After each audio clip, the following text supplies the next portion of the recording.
What is up? GoodMicWork commentaries back at you with episode 464. I am your host, Greg Morgan, up here to give you your Raw and Smackdown reviews for October 23rd and 24th, 2017. Of course, we're right off the heels of the TLC pay-per-view this past Sunday on the WWE Network, a card that was drastically altered due to the meningitis scare in the WWE, and there is a lot of guys out of action right now. And now we have to turn around immediately one night later and start building for Survivor Series, a card that is very much up in the air because they don't know who's going to be healthy and who's not on at least the Raw side of things. They have to try to build this card and kind of hold off everything until they figure out if Roman Reigns is going to be healthy enough or Bray Wyatt is going to be healthy enough, and I think that's why we're going to see the long drag out of the five-man teams and all of these qualifier matches. But basically, Raw opens up with a Kurt Angle promo. He talks a little bit about his match at TLC the night before, how it was a dream come true to be back in a WWE ring again after 11 years. The fans showed him a ton of love.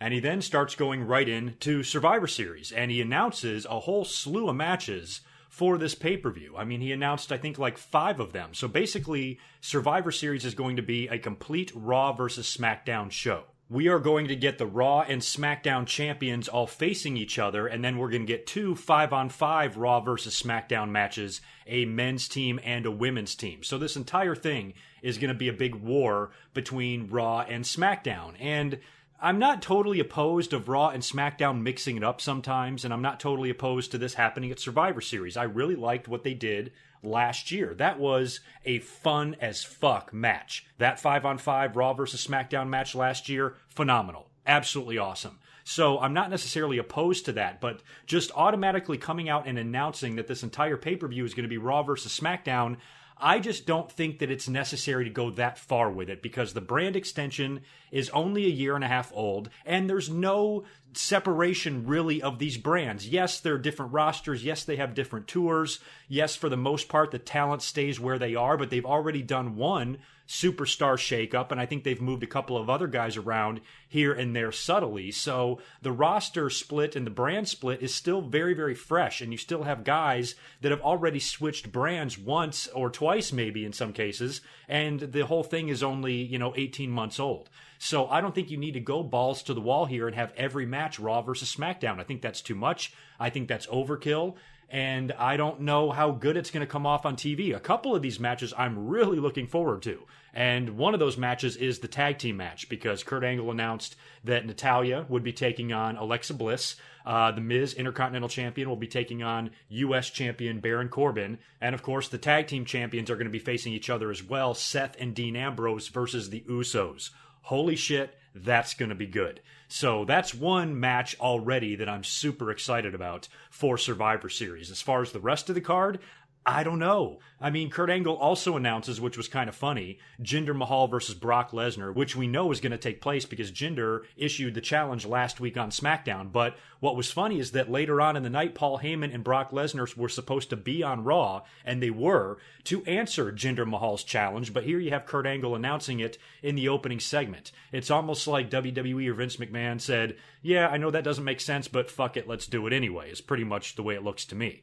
So I found that a little bit odd that before Brock and Heyman even said anything, Kurt's announcing the match. And then, of course, we have, like I said, the men's 5-on-5 and the women's 5-on-5 SmackDown versus Raw matches. So this whole thing is about Raw versus SmackDown, and I think, like I said, it's just a little bit too much. I don't think it's necessary. Not only is the brand split relatively new, and a lot of guys have already shuffled around, like I said, but also the brands don't have much of a different identity right now, specifically with the announcers. What the fuck is going on with the Raw and SmackDown announcers? This situation is out of control. You guys know it's a pet peeve of mine. I've been complaining about the announcer situation on Raw and SmackDown ever since the brand split happened. I was really upset about the placement of 205 Live and how they were taping that show because they were airing it live on Tuesdays following SmackDown in a SmackDown arena right after a SmackDown taping, yet it's a Raw brand division. And I thought that was ridiculous. They should leave the cruiserweights on SmackDown in that case. It's probably a better place for them anyway. They just belong on Raw because Raw's 3 hours and there's more room for them, I guess.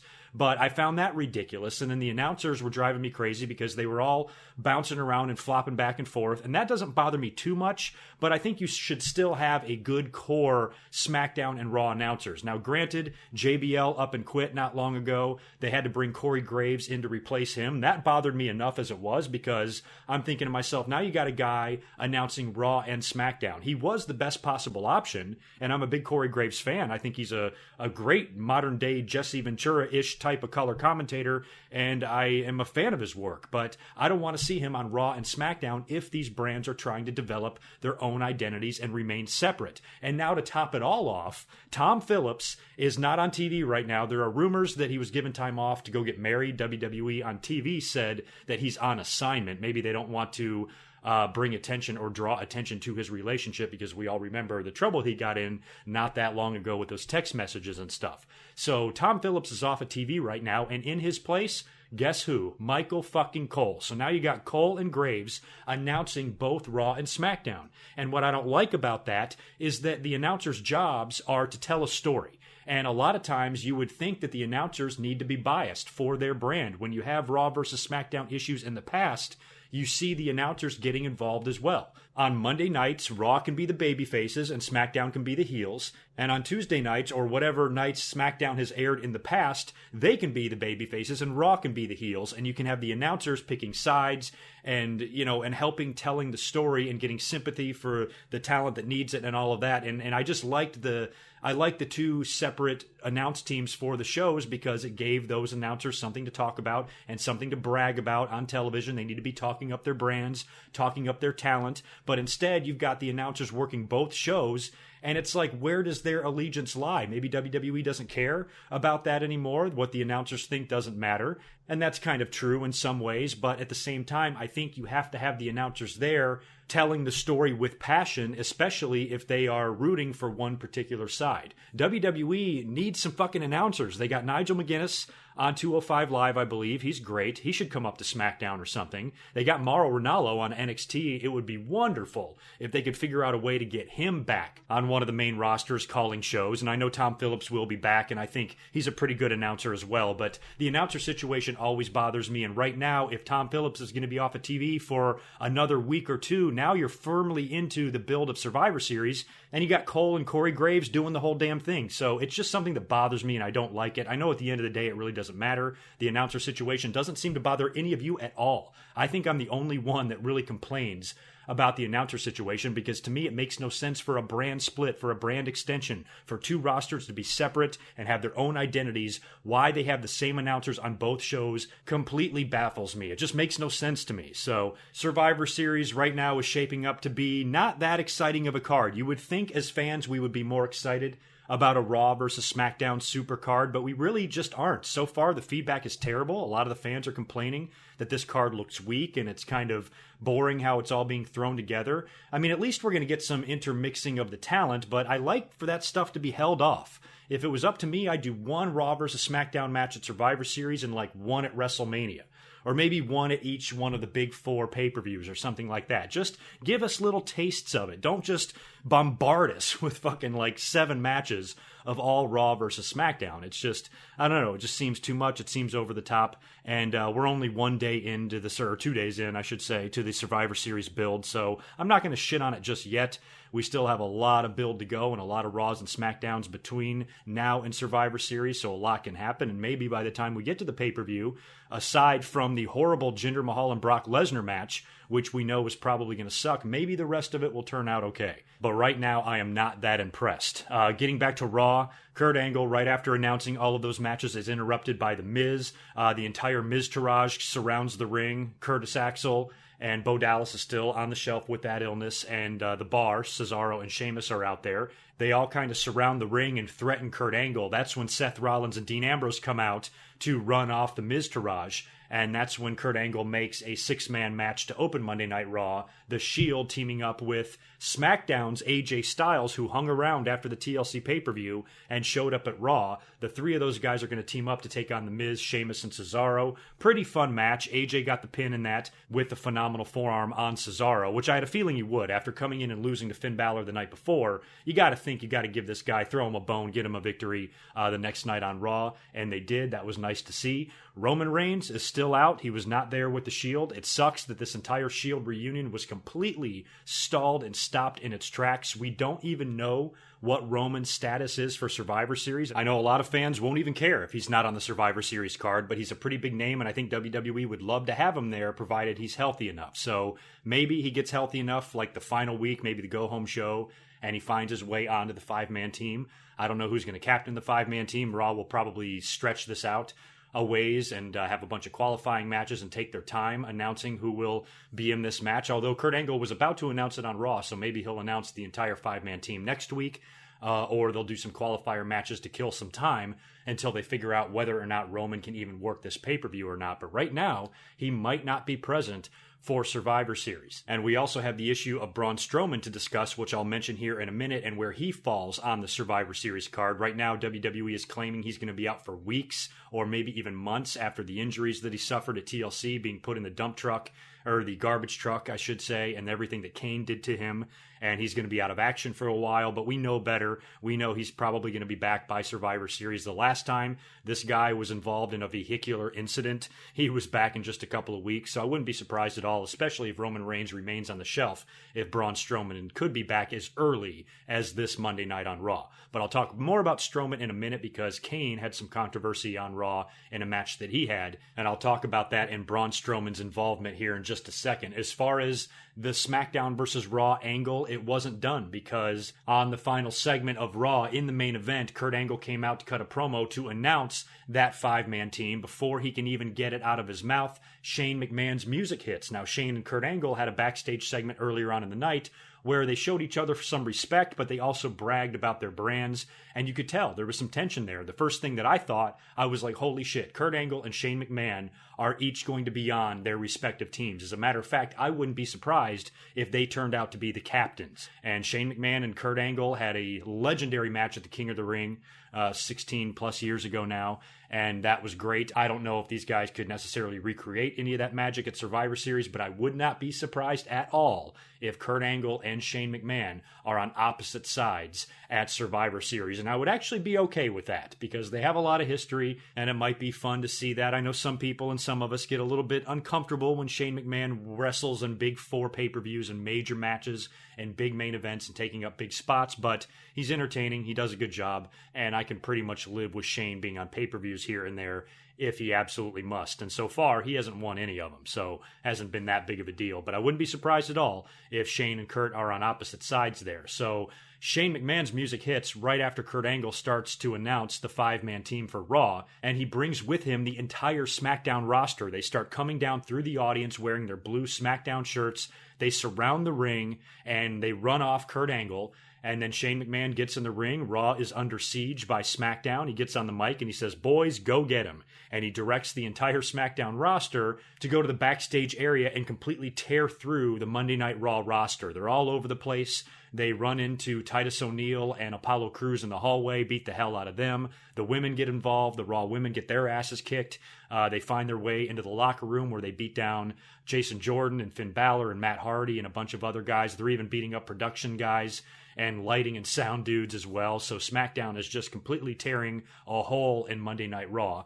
And then Baron Corbin and Rusev go and grab Kurt Angle and they force him to watch, and then they bring him back to the ring where Shane McMahon says, "We fired the first shot, and at Survivor Series, we're going to finish what we started. It's true. Oh, it's damn true." And the show goes off the air. So that wasn't all half bad. I liked the whole brawl. I liked SmackDown coming in and beating the hell out of Raw and displaying their dominance, especially when SmackDown is supposed to be the weaker show. So I liked all of that. But like I said, with the SmackDown versus Raw stuff, it just doesn't feel special because the brand split is not that old. The brand split was never the most successful idea WWE has ever had, but it's successful in principle, I think. Like, I like the idea of it. I understand what they're trying to do. Since there's so much talent out there, you can't just cram them all into 1 2-hour show every week, or two 2-hour shows. You know, you have to separate them out a little bit to give them more time.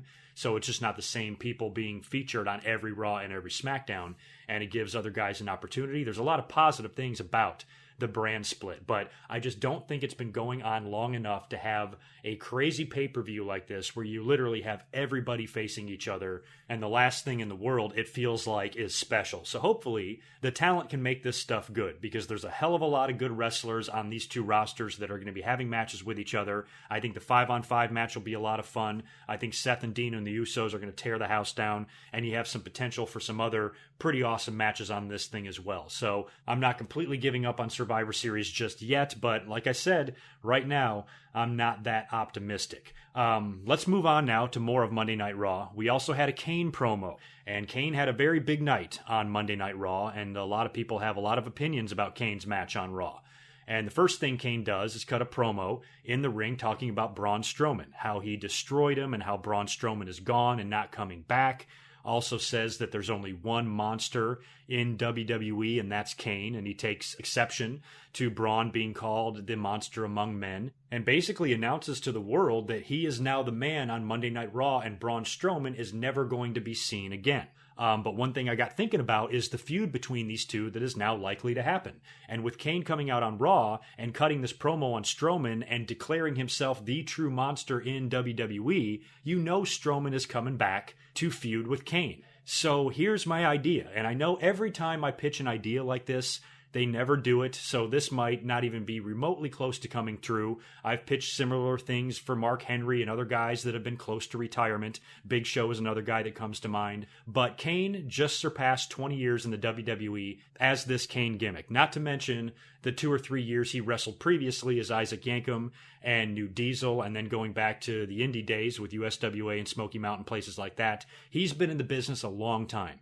and 20 years as Kane in the WWE is an amazing accomplishment. And I think right now, given what Glenn Jacobs has got going on in his life, he's doing a lot right now. And he's running for political office, and he's older. He's like 50 years old now, and he's so smart, and he's got so many other outside interests. He doesn't really need to be in the ring anymore. We don't even really enjoy seeing Kane. We all love Kane. We all respect Kane. But when he comes back now, we all kind of shrug our shoulders like, oh, well, Kane's back. Big deal. Whoop-de-doo. He's going to mean nothing in 2 weeks after his return anyway, so what's the big deal? And in recent years, he's been corporate Kane. He's kind of been a joke. He's not the same person in the ring, which is not his fault. He's a very big guy, and he's now older, and he doesn't have very good mobility anymore. He can barely pull off a believable choke slam anymore. So I think Kane should start wrapping up business. He should. I think he should retire. I think this should be it for Kane. So, with that being said, when I think about Braun Strowman, I say to myself, who would be the perfect guy for Kane to have his final match against? Who would be the perfect guy to quote-unquote retire Kane? I think Braun Strowman should be that guy. I think you can replace Undertaker and Kane with Roman Reigns and Braun Strowman as far as the future of the company goes. Both of those guys have got a lot of years ahead of them. They're both the new big dogs in WWE, the two biggest badasses. Roman Reigns already retired The Undertaker at WrestleMania. Now maybe Braun Strowman can retire Kane. What I don't want to see happen is Kane get retired by Roman Reigns, because remember, before Roman Reigns got sick, Kane returned and showed up in that cage match and attacked Roman Reigns and stood side by side with Braun Strowman. So I was a little bit worried that maybe this angle is Kane coming back to get revenge for his brother's retirement at WrestleMania, and then maybe Roman Reigns challenges Kane to a retirement match and then beats him. Now Roman Reigns has retired both of the Brothers of Destruction. But what I like better is Braun Strowman doing it, because Reigns and Strowman side by side, I think they're going to go on to have parallel careers. I think Roman is still going to be the guy. He's still going to be the next John Cena and all of that. But I think Braun Strowman, despite that loss to Brock Lesnar, is going to be right there with him, provided he continues to perform at the level that he's performing at, which has been awesome. So I think Braun Strowman would be the perfect guy. You know, it's not necessarily retiring The Undertaker. A lot of people wanted to see Strowman in a situation like that at WrestleMania, but maybe this is the next best thing, and Roman Reigns and Braun Strowman from here on out in the future can refer to themselves as the two guys that retired, the Brothers of Destruction, and they're now the two big dogs in WWE. So on Monday Night Raw, we saw Kane have a match with Finn Balor. And much to everyone's surprise, it wasn't much of a match. It was damn near a squash. And Kane wound up defeating Finn Balor. I think hit him with 3 choke slams and then just pinned him aggressively. and just completely wiped the mat with him. And a lot of fans were like, what the fuck? I've even seen internet reports. I think Meltzer put something out that the WWE locker room was a little bit bothered by it, and fans lost their shit. People were bitching on Twitter. People were making YouTube videos about it. And you know what? I 100% agree. Unless, and you guys know me, those of you who've been listening to me for nearly 8 years now, you know what I'm about to say here. Yeah, I'm about to defend Kane defeating Finn Balor. Only if, there's a big exception to that. I'm not defending the match just taking place and Kane winning. I'm only defending it if Kane now goes on to do what I just said with Braun Strowman. If they are gearing Kane up for one final run, one last hurrah, one big program in the company, and a retirement match, he's got to get some wins against quality guys leading up to this match. So if they eventually do something with Braun Strowman and Kane, which they might do at Survivor Series, maybe Braun and Kane have nothing to do with the 5-on-5 matches, and they go 1-on-1, loser retires, or if Kane loses, he retires, or something like that. I think Survivor Series would be a good stage for Kane to ride off into the sunset, but I also don't know if that match really fits at Survivor Series, because Survivor Series is completely built around Raw versus SmackDown. So I don't know if a Raw match even has a place on that show or not. They might be saving this for the December pay-per-view or something like that. So if Kane is coming back to have one final retirement program with Braun Strowman where he puts him over and retires, then I'm fine with him beating Finn Balor, because that's all in the build to this. They have to get Kane back over as a guy that can defeat anybody. And Finn Balor is a quality opponent, and getting the win over him just builds him up more for Braun Strowman. But if my Braun Strowman idea does not come to fruition and Kane is just back for another run and he randomly beats Finn Balor in a squash on Raw, then yes, I'm right there with everybody complaining that is fucking stupid and it doesn't make any sense. Finn Balor is unbeatable as the Demon, and I think WWE might want to keep building that and the Demon never losing, but regular Finn Balor is really nothing that special on Monday Night Raw, and he should be, because he's an amazing talent, and charisma is, so-so, and he's not amazing on the mic or anything, but the fans love him, and he's got a great presentation and a great entrance, great music. He's awesome in the ring. He's a veteran. He has the respect of everybody. There's no reason not to push this guy as a top contender. So when you see him being defeated by an aging Kane, by a guy that the fans don't even take seriously anymore, yes, it's going to rub the audience the wrong way. It rubbed me the wrong way, but I'm trying to look at the silver lining here, and I'm saying, okay, I do respect Kane enough, and I do love this character enough that I want him to have a big retirement program, something that is special, and a match to where he can put somebody over on the way out and anoint a next, big guy in WWE, much like Undertaker did for Roman Reigns, and bequeathing him the "this is my yard" catchphrase and all of that. And if Braun Strowman can do kind of the same thing with Kane, I think that will help rebuild Braun Strowman into a major future player in WWE and somebody that's going to be around for a long time. And maybe that loss to Brock can eventually be overcome given enough time. So as far as the Kane and Braun Strowman situation, I don't have any problem with Kane beating Finn Balor, provided that this is a big final retirement run and program for him where he puts over Braun Strowman at the end. If it's not, then yes, I 100% agree with all of you that fucking hated this match. It was stupid. The rest of Monday Night Raw was nothing special. I'll just kind of blow through it here. We did have Paul Heyman and Brock Lesnar coming out, like I mentioned a little while ago. What was strange about that situation is that Kurt Angle has already announced the match, yet Paul Heyman comes out and cuts a pretty good promo on Jinder Mahal, calls him unworthy, talks about SmackDown and their shitty champion, and how they got the short end of the stick in the superstar shakeup, and Jinder is not even worthy of being Brock's opponent. He's not his counterpart. He's not his equal, all of that stuff, and just completely rips Jinder apart. Even does the Maharaja thing and makes fun of the Singh brothers. I mean, Paul Heyman just annihilated Jinder on the mic here, and then closes out the promo by accepting Jinder's challenge. But we already knew this match was taking place because they already fucking announced it. So don't know what the point of that promo was, but still a good promo by Paul Heyman. The women had a match to determine the captain of the Raw women's team. It was a triple threat match between Alicia Fox, Sasha Banks, and Bayley. Alicia Fox stole a victory in that, and she will captain the Raw team against SmackDown at Survivor Series. We also had a 10-man cruiserweight tag team match that was started off by an Enzo promo, but of course he has lost his voice. He could barely talk at TLC, and apparently it has not gotten any better, so he had Drew Gulak out there cutting his promo for him, and he was making him do all of his catchphrases, and Drew Gulak was saying them white as hell, and I just loved that. I actually got a big kick out of that promo. I wish that Drew Gulak could do Enzo's shtick every week. It was fucking great. And then the match saw both sides captained by Enzo and Kalisto. Kalisto's team got the win there. Kalisto pinned Enzo in the finish of that and invoked his rematch clause on 205 Live. Enzo did survive. He got intentionally disqualified when he kicked the referee into the ring ropes. Kalisto fell off the top rope, and the ref had no choice but to DQ Enzo. And those are the type of ways I see Enzo surviving with the Cruiserweight title. That's kind of what I said all along from the minute he won that belt. I said he's going to find ways to get out of this. He's going to find some help. He's going to cheat. He's going to get intentionally disqualified, and they can drag out his title run even that much longer. Asuka and Emma had a rematch from TLC.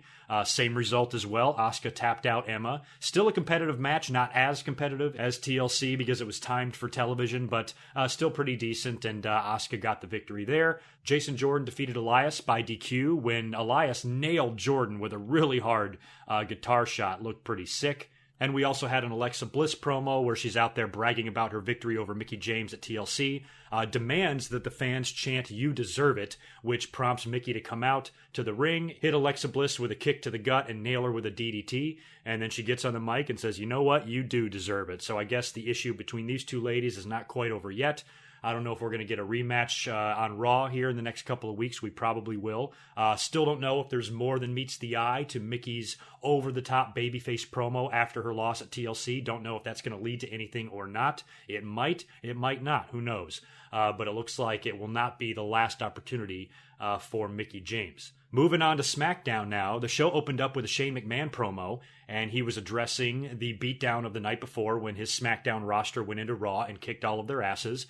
And he said that he learned a long time ago that when you're in a fight, you should always strike first. And that's exactly what SmackDown did. They fired the first shot, they threw the first punch, and now it's up to Raw to respond. Sami Zayn then interrupts him, comes out totally dancing to his theme music and dancing right in Shane McMahon's face. I laughed my ass off when he was doing that. I love Sami Zayn. Cut a pretty good promo on Shane McMahon as well. Threatens him a little bit and says that Shane McMahon needs him and Kevin Owens to be on that 5-on-5 match at Survivor Series. If he thinks that SmackDown has any chance to win, they're going to need those two. And Shane McMahon says he doesn't want them, and says that if you do want to be on that team, I'll give you an opportunity to be on the team. And if you win your match tonight, then yeah, you've earned your spot onto that 5-man team at Survivor Series. All you have to do is defeat Randy Orton one-on-one in the main event of SmackDown. The match was actually pretty fun. I enjoyed it. Kevin Owens was out there trying to get involved. Eventually, Randy Orton nailed Sami Zayn with a low blow and then hit him with the RKO and got the victory. So Randy Orton is the first guy to qualify for the SmackDown team.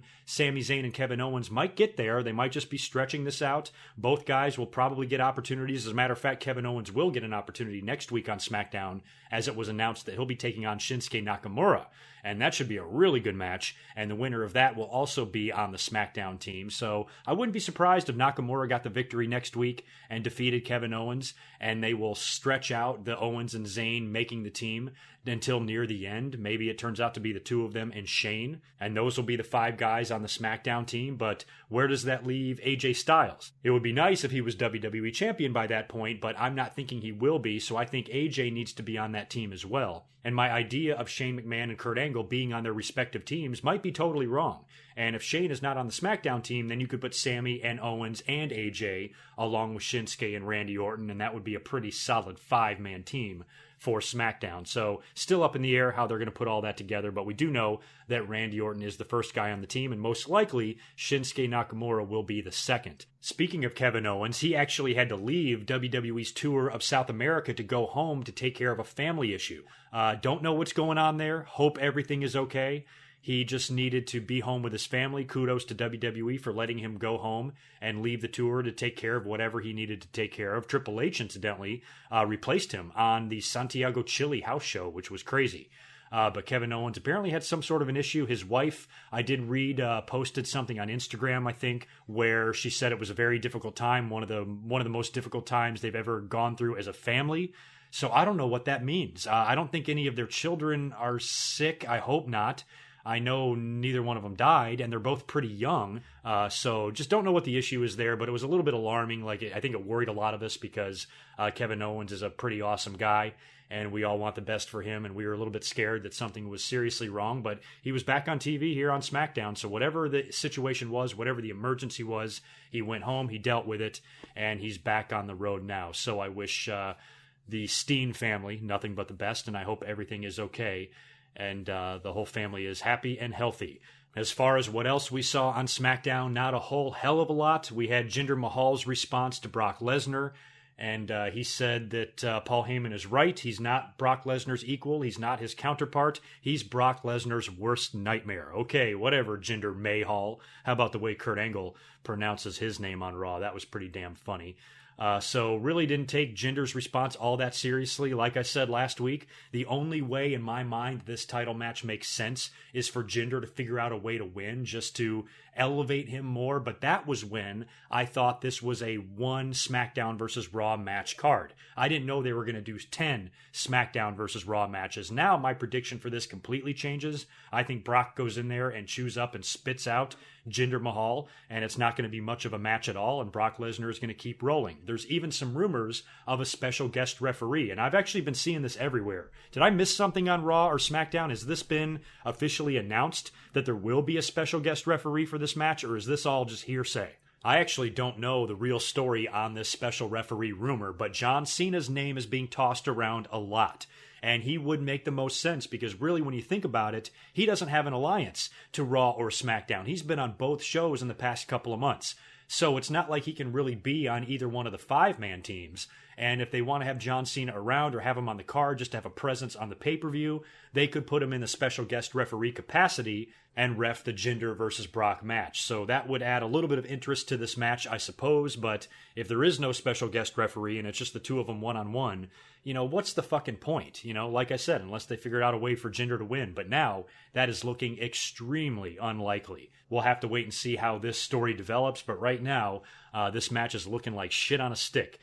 We also had AJ Styles tapping out one of the Singh brothers. This was announced last week. Not much of a match there. We knew that AJ would totally demolish this kid. And the funny thing is he's going to wrestle the other one next week. Samil and Samir, I don't even know which one's fucking which. But whatever one he didn't beat this week, he's facing next week on SmackDown. And then after that, I guess we'll get that Jinder Mahal versus AJ Styles title match that we're all expecting. I'm still not smelling a title change here. I know a lot of fans are holding out hope that maybe AJ Styles takes that belt prior to Survivor Series and goes into the ring to face Brock Lesnar. That would be badass. Can you even imagine AJ Styles flying around that ring, whether he's attacking Brock Lesnar or selling for Brock Lesnar? It would look great. Instead, we're going to get these two aardvarks fucking when Jinder takes on Brock. But AJ versus Brock would be a lot of fun. But don't hold your breath. I just don't see it happening. I think, like I said last week, this is a time-killing program for Jinder Mahal. They got to do something because Brock,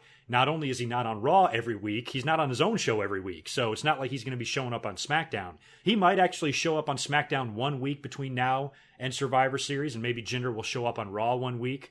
Or maybe it's just 1 week on Raw. Jinder goes over there when Brock makes a Raw appearance. Maybe Brock won't be on SmackDown at all.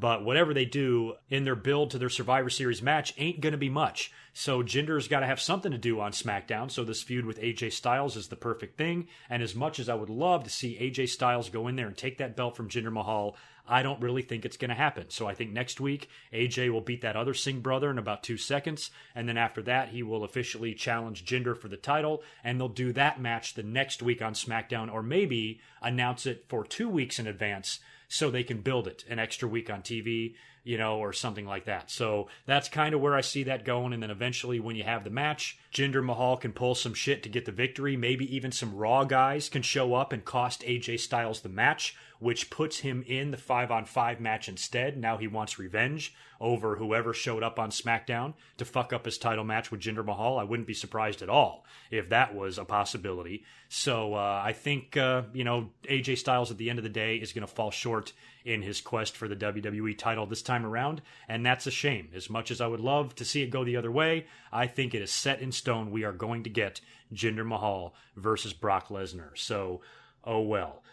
Becky Lynch won a Fatal 5-Way, or tapping out Carmella. This match was to determine who would be the women's captain on the SmackDown side of things in their 5-on-5 match with Raw. So Becky will captain SmackDown. Got me thinking about Carmella.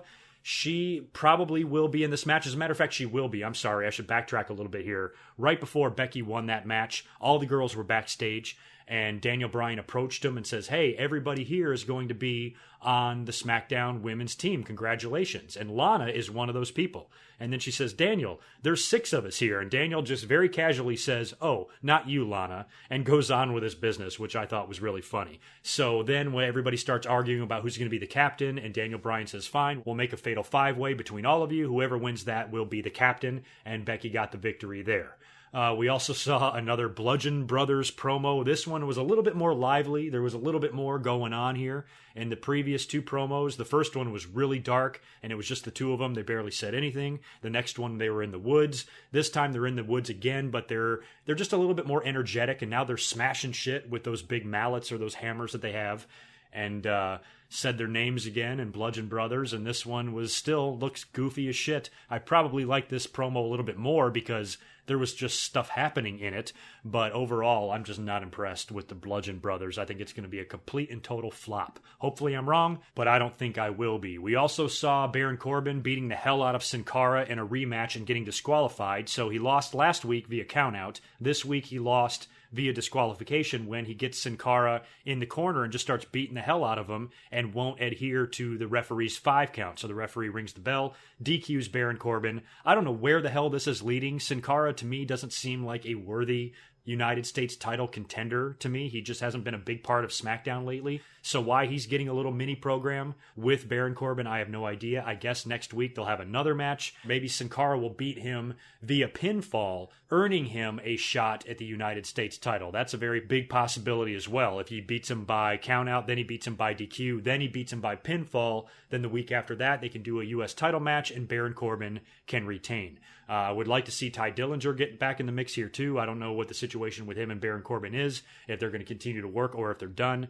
But I have no idea what the future holds for Sin Cara and Baron Corbin, and I have very little interest in it at all. We also had Chad Gable and Shelton Benjamin defeating the New Day in a tag team match. The Usos were on commentary for that. And we also had a promo backstage with Renee Young and Dolph Ziggler. Dolph is talking shit about his victory last week against Bobby Roode and debuts a new catchphrase, which is, I told you so. And then Bobby Roode comes in and challenges him to a 2 out of 3 falls match next week. So we're going to get Roode versus Ziggler, 2 out of 3 falls. That will most likely be the main event of SmackDown. And for those of us who love wrestling, should be a pretty good match. Just not sure how it's going to translate to TV, if the fans are even going to care. Bobby Roode so far as a babyface on SmackDown has not been the most successful thing. I think he's better off as a heel. Hopefully, whenever he's wrapping up his business with Ziggler, he can move on and eventually transition into one. He needs to get there soon. And I'm assuming that Bobby Roode will win the 2 out of 3 falls match next week unless they have Ziggler win and this feud carries out a couple of more weeks on TV. If not, it might wrap up next week and Bobby Roode can maybe move on to something else. We'll have to wait and see there. So that is pretty much your Raw and SmackDowns in a nutshell. Survivor Series, just to recap it, so far we've got Jinder Mahal versus Brock Lesnar, Natalya versus Alexa Bliss, The Shield versus the Usos, The Miz versus Baron Corbin. The women's 5-on-5 match, so far Becky is captaining the SmackDown side, and the 5-on-5 men's match, we have Randy Orton on the SmackDown side so far, with all of Raw's team still to be announced. A lot of wild cards going on as well. We got a lot of people out. Not only did Kevin Owens have to leave a tour early to run home to be with his family, we have Roman Reigns out on Raw with the mumps. We've got Bray Wyatt out for the same thing. We've got Bo Dallas out. We have Nia Jax on a leave of absence from WWE. Not to mention Braun Strowman, who's on the shelf right now in storyline because of what transpired with Kane. And another big name, Samoa Joe, has been on the shelf with a legit injury. And Samoa Joe could get back in the mix here as long as he's healthy. I think WWE will have him involved in the Survivor Series match somehow. And if they really want to get fun, maybe they can do some defections or something like that. You know, maybe a guy can come out on Raw Raw with a Raw t-shirt and then take it off to reveal a SmackDown t-shirt or something like that. Maybe there's some backstage games being played where one side steals a talent from the other. Maybe there's even a defection in the match itself. So they could pull some swerves here and do some fun stuff. But when you think about all the people on the shelf right now, there's got to be at least a few of these people that are going to get involved in the Survivor Series Raw versus SmackDown situation. Other than that, yeah, not much to talk about there. I kind of got off track when I wanted to mention Carmella. Survivor Series could be a good place for her to cash in that Money in the Bank briefcase as well. And I don't know, you're going to have the Raw Women's Champion there. Could she technically cash it in if she wanted to on the Raw Champion after the Alexa Bliss and Natalya match? I can't remember if they've offered an explanation on TV for that or not, if this is a SmackDown exclusive contract only and you cannot switch brands with it. But if she goes out there and announces a match with Alexa Bliss, she could win the Raw Women's title. Who knows? But I think I think Survivor Series could be a fun place for Carmella to cash in. It's a big pay-per-view. She could do it in a memorable way, considering you got a lot going on with both rosters, and literally every star in the company is there backstage or on TV or working matches. She's got lots of opportunities, and she could be pretty creative with it. So maybe Survivor Series could be a good place for a cash-in. I would not be surprised. The only other thing I want to mention in some other news is this disturbing news involving Jeff Jarrett. I noticed earlier yesterday that a story broke that I first saw by Ryan Satin over at Pro Wrestling Sheet, and that apparently Jeff Jarrett was drunk at an indie show. He even wrestled drunk. Some reports said that he passed out backstage, and he just looked a mess, and there was a video to go along with it. And when you watch the match, it's pretty bad. And it's not like old, aging veteran staying in the ring too long bad. It's like I'm wasted off my ass like Jake the Snake Roberts bad. And this is not good. Jeff Jarrett was recently also terminated, completely released and cut ties with Impact Wrestling. They've finally gotten rid of him. And this is right off of the heels from that. So Jeff Jarrett apparently is in a pretty bad place. He's already had to take a leave of absence from the company before to deal with these issues. We know he's got some substance issues. That's been clear, which is extremely disappointing. I've never really been a huge Jeff Jarrett fan, never really liked the guy, but never really had anything against him either. But he just always seemed like, you know, he was going in the wrong direction there as he was getting older and he was becoming an executive at TNA, and the stupid ass videos he was putting out and everything. And I was just like, this guy is in his own fucking universe here. So now he's got these issues with alcohol, potentially even drugs. And now he shows up at an indie show, you know, risking the lives of people he's in the ring with. He's throwing backdrops. He's body slamming this guy. It all looked terrible. And he's lucky that he didn't hurt anybody. And he's lucky he didn't hurt himself either. So Jeff Jarrett needs some help. I don't know if DDP is listening. Maybe he wants to give Jeff Jarrett a call.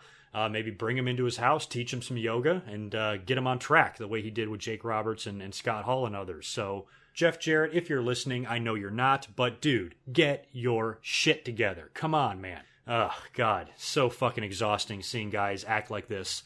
And it's sad. It's pathetic looking. You know, he just looked so broken down. He looked like he was just in another world. He looked like shit, and he's old, and it was the worst wrestled match I've ever seen, and very slow and tiring. It was the very definition of the word fake. It looked so bad.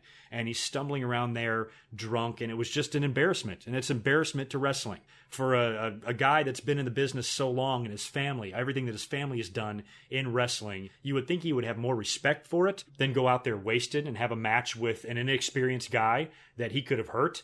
And, I just expect more from a guy like Jeff Jarrett that's been around as long as he has and understands the respect part of the business, and he completely took a shit on it in that indie show. He has come out and denied that he fell asleep in the locker room. Fine. I'm totally willing to believe him on that. Yeah, maybe you didn't pass out, but you were damn close to it in the ring, and you didn't look like you knew what the hell was going on out there.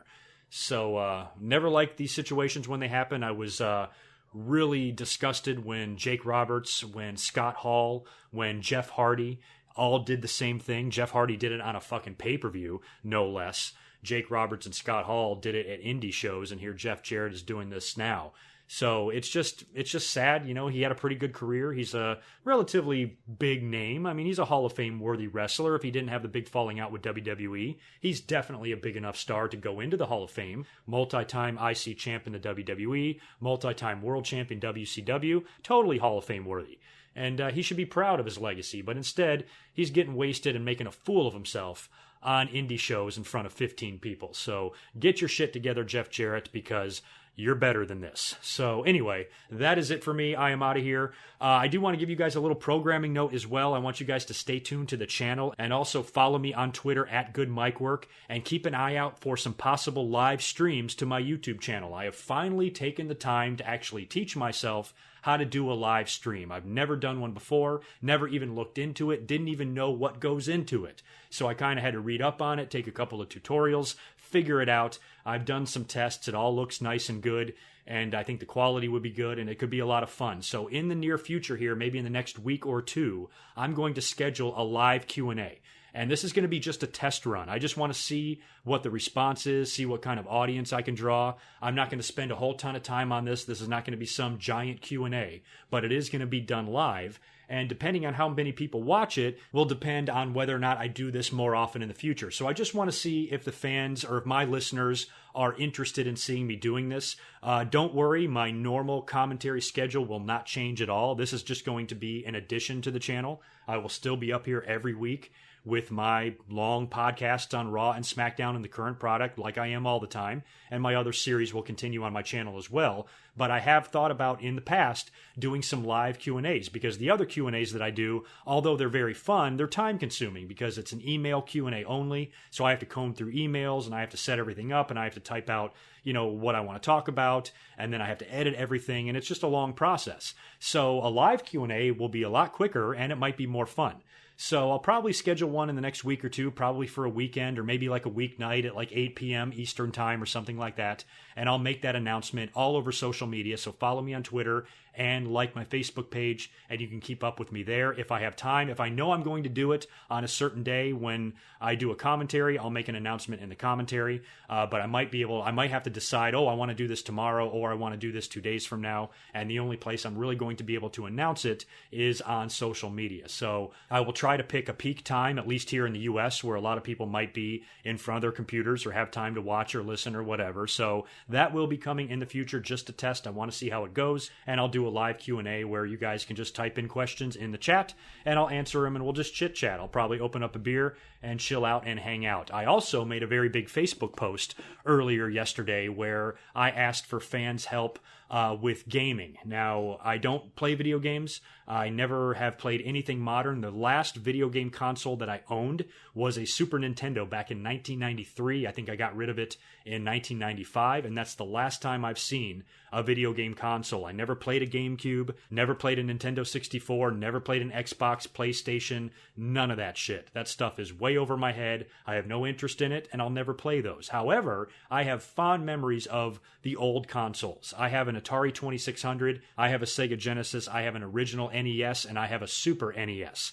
And I have all those consoles connected to an old school TV, and I play video games on them from time to time. The games that I was good at, the Mario Brothers, the Contras, the Double Dragons, and games like that, I love playing that shit. So I figured if I'm going to start doing some live streams, wouldn't it be fun maybe just to live stream some retro video games? I mean, live video game streaming is huge on YouTube. Everybody fucking does it. A lot of my YouTube wrestling podcast colleagues do the same thing. I know Brian Zane does Let's Plays. Solomonster even does them from time to time as well. So I thought it might be fun to kind of do something like that. And I have a lot of wrestling games as well, so I'll play plenty of wrestling games.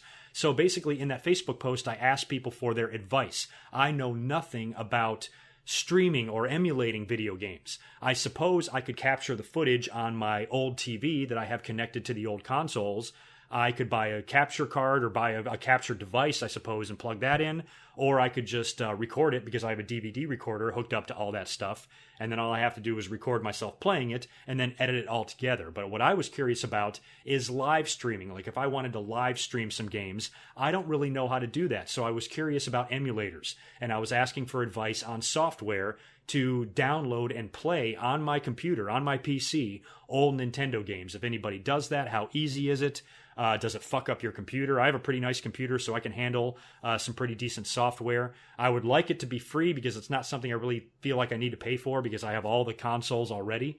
But I was just curious about how all of that worked. So if any of you have any advice for me, you can hit me up in an email at goodmicwork@gmail.com. or send me a tweet or a Facebook message or whatever if you have any advice for me or any information about how I can live stream some old school video games. You can give me different options, doing emulation on my computer or figuring out a way to make my old original consoles actually work in that way would be great. And hopefully from that, I'll be able to create some bonus content on my channel. I just want to add things to it. I've been thinking a lot about my channel lately and how I can evolve it and how I can do a few things differently, because even though I'm very happy with my audience and my audience continues to grow, it still does continue to grow slowly. I'm averaging only about 200 to 300 subscribers a month, and that's not very much for somebody of my size. I would like to grow a little bit faster. So if I did a couple of other videos, some live Q&As, some video game streaming, maybe even some videos where I'm showcasing items from my wrestling collection, videotapes, DVDs, wrestling belts, bullshit like that.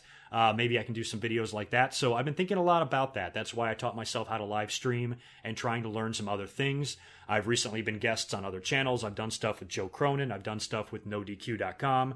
So there's other guys out there that I also like to work with, and I might even start having some special guests on my channel from time to time. So all that stuff is kind of going through my brain right now. I've just been doing a lot of thinking and brainstorming, trying to figure out different things that I can do on this channel just to add content and add interest and grow my audience. So those are just a few ideas that I have. So if anybody has any advice for me on that gaming stuff and how the hell to do it, please let me know. I am a completely gaming illiterate moron when it comes to this. Some of you are probably laughing listening to me talk about video games because I know nothing of what I say.